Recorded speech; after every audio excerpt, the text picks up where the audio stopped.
பூமியில் உள்ளவர்களுக்கு இரக்கம் காட்டுங்கள், வானத்தில் உள்ள அல்லாஹ் ரஹ்மான் உங்கள் மீது இரக்கம் காட்டுவான்.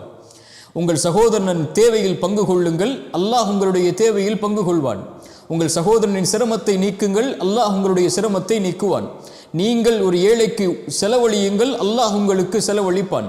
நீங்கள் பிறருடைய பாவத்தை மன்னியுங்கள், அல்லாஹ் உங்களுடைய பாவத்தை மன்னிப்பான். நீங்கள் சகோதரனின் குறையை மறையுங்கள், அல்லாஹ் உங்களுடைய குறையை மறைப்பான். நீங்கள் எப்படி படைப்புகளோடு நடந்து கொள்கிறீர்களோ அப்படி அல்லாஹ் உங்களோடு நடந்து கொள்வான். அதுதான் அல் இஹ்சான்.